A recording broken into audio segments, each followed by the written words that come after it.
Allahumma salli wa sallim ala sayyidina wa habibina. Dicerita orang daripada Abdullah anak Umar radhiyallahu anhu bahwasanya berkata ia,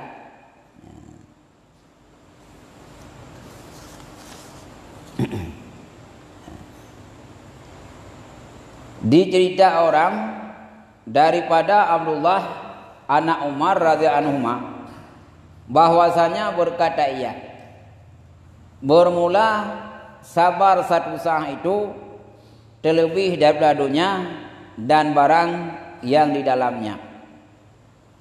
Nakul ibni Umar,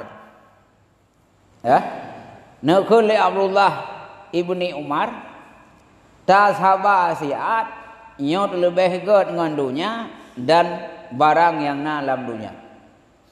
Sira ulun tu sabar siat kayak gitu pak. Nya minta tukar tamah dengan dunia dan puas yang dalam dunia lebih raya pahala sabar ketimbang dengan dunia. Dikna luah dunia, dikna raya dunia. Mayat datang hukum raya dunia lebih raya dalam pahala sabar. Nyambar raya pahala sabar ketimbang dengan dunia. Ya, mesti menawai tengok. Hijau dunia ikut.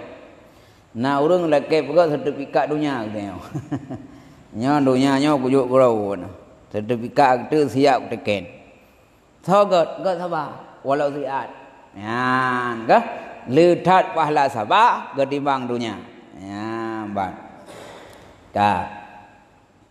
Ya.